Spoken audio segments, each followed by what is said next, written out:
Hello good morning everybody students. आप लोगों को जैसा कि पता है कि TRE 4 का शिक्षक भर्ती परीक्षा बहुत जल्द आने वाली हम लोगों की। तो उसमें जो करंट अफेयर्स की जो भूमिका होती है बहुत ही अहम होती है। तो मेरे दोस्तों, तो आप लोगों को कुछ करंट अफेयर्स है जो कि आपके एग्ज़ाम में डायरेक्ट यहाँ से प्रश्न लड़ सकते हैं। जैसे कि सबसे पहले आप लोग देख सकते हैं कि सिंधु जल समझौता पाकिस्तान और भारत के बीच में सिंधु नदी पर हुई थी, और यह जो समझौता है 19 सितंबर 1960 को हुई थी।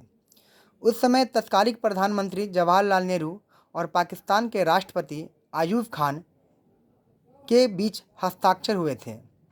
अब उसके आगे हम लोग देखते हैं कि पूर्व और पश्चिम में विभाजित की गई सिंधु की सहायक नदियाँ सिंधु, चेनाब और झेलम का पानी पाकिस्तान के हिस्से में जाएगा, जबकि रावी, व्यास और सतलज का पानी का इस्तेमाल भारत करेगा। सिंधु का 80% पानी पाकिस्तान यूज करेगा, और पाकिस्तान किस क्षेत्र में यूज करेगा तो दोस्तों पंजाब और सिंध प्रांत में खेती के लिए इस्तेमाल करेगा। सिंधु नदी की अगर हम कुल क्षेत्रफल देखें तो 11.65 लाख किलोमीटर स्क्वायर में सिंधु नदी का जल स्तर फैला हुआ है, जिसमें से 47% पाकिस्तान यूज करेगा और 6% पानी अफगानिस्तान यूज करेगा। 39% पानी भारत और 8% पानी चीन यूज करेगा। आइए दोस्तों आगे देखते हैं। अब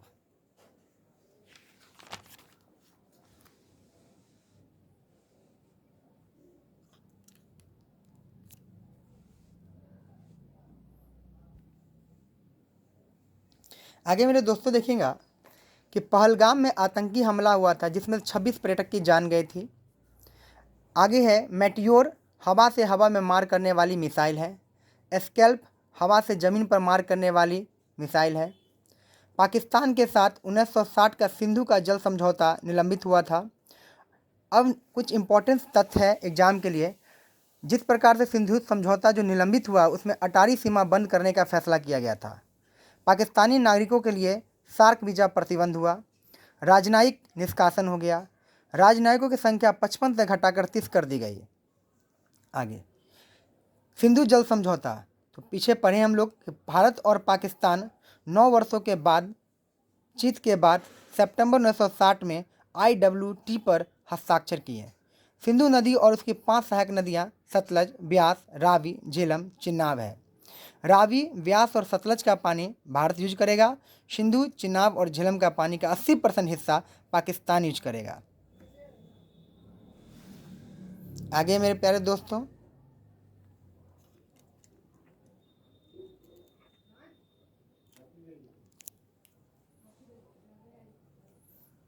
पहलगाम हमले के बाद भारत ने बड़े बड़े फैसले लिए।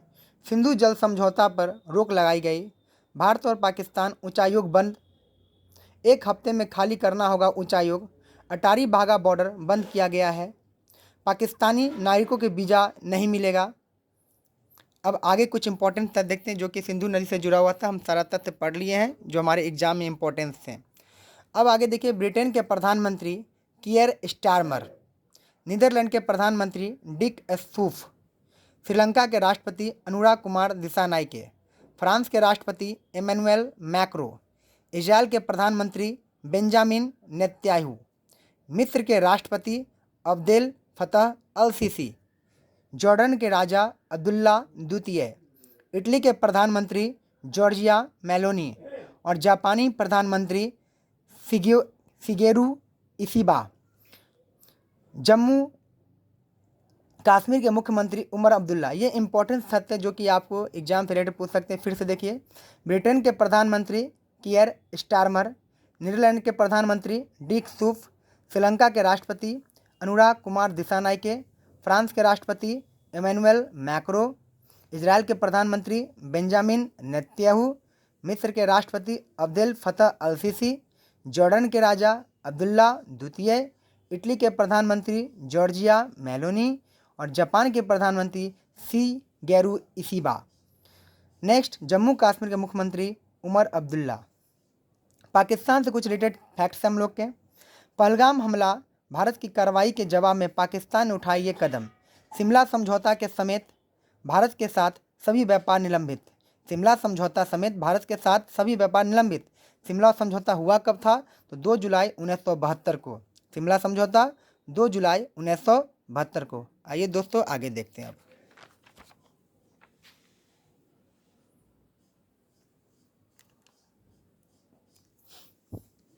विश्व की सबसे बड़ी मधुबनी पेंटिंग 18.69 मीटर स्क्वायर के लिए बिहार की उपलब्धि को गिनीज वर्ल्ड रिकॉर्ड में शामिल किया गया है।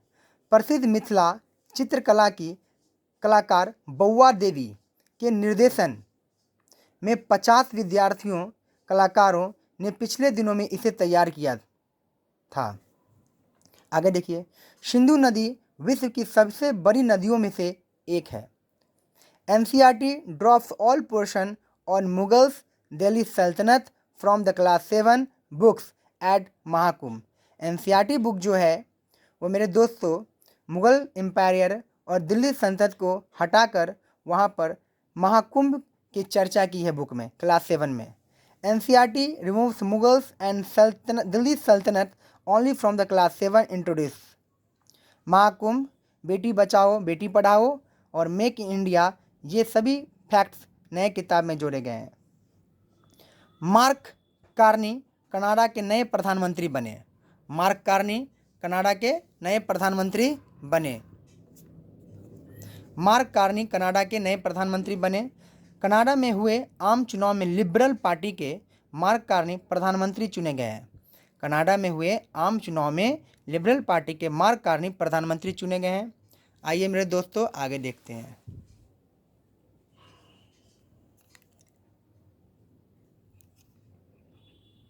तो मेरे प्यारे दोस्तों आगे आप लोग देखिएगा जो इम्पोर्टेंट फैक्ट्स एग्जाम को लेकर। मार्क कार्नी एक प्रमुख अर्थशास्त्री और पूर्व बैंक ऑफ कनाडा के गवर्नर हैं, जिन्हें जस्टिन ट्रूडो की जगह, किसकी जगह दोस्तों, जस्टिन ट्रूडो की जगह लिबरल पार्टी के लिए प्रधानमंत्री पद का उम्मीदवार बनाया गया। फिर से दोस्तों देखिए, मार्क कार्नी एक प्रमुख अर्थशास्त्री और पूर्व बैंक कनाडा के गवर्नर हैं, जिन्हें जस्टिन ट्रूडो की जगह लिबरल पार्टी के प्रधानमंत्री पद का उम्मीदवार बनाया गया है। नेक्स्ट, संविधान के अनुच्छेद 246 के केंद्रीय सूची में 69वें नंबर पर है जनगणना का विषय। नेक्स्ट, पूरी दुनिया मानती है कि मजदूर दिवस लेबर डे या मई दिवस शिकागो के मजदूर आंदोलन की याद में मनता है, इसे मई दिवस भी कहते हैं। 1960 में मध्य भारत और बॉम्बे से अलग हुए गुजरात और महाराष्ट्र। दोस्तों क्या हम लोग जाना कि पूरी दुनिया मानती है कि मजदूर दिवस को लेबर डे या मई दिवस के नाम से भी जानते हैं।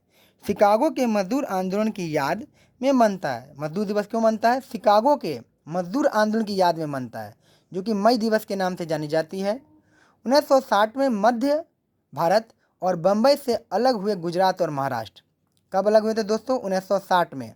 कौन? गुजरात और महाराष्ट्र। 1 मई अंतर्राष्ट्रीय मजदूर दिवस, 1 मई को अंतर्राष्ट्रीय मजदूर दिवस मनाया जाता है। और इस बार 2025 का जो थीम है मजदूर दिवस का मेरे दोस्तों, वह सामाजिक न्याय और सभ्य कार्य को लेकर है। तो ये इंपॉर्टेंट फैक्ट्स है जो कि एग्जाम में आ सकता है। 1 मई अंतर्राष्ट्रीय मजदूर दिवस और 2025 इस बार का जो थीम है अंतर्राष्ट्रीय मजदूर दिवस का, सामाजिक न्याय और सभ्य कार्य, सामाजिक न्याय सभ्य कार्य।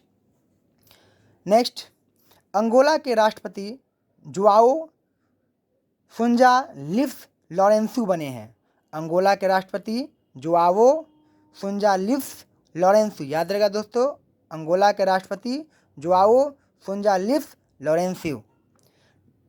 नड्डा ने अंगोला के राष्ट्रपति लॉरेंसो को मोदी @20 पुस्तक भेंट की है।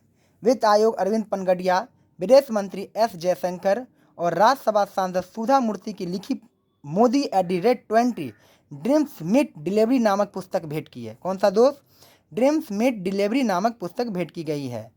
याद रहेगा, अंगोला के राष्ट्रपति जुआओ सुंजालिफ्स लॉरेंसो और अंगोला के राष्ट्रपति को कौन सा बुक दिया गया है? तो मोदी @20। आगे देखिए दोस्तों,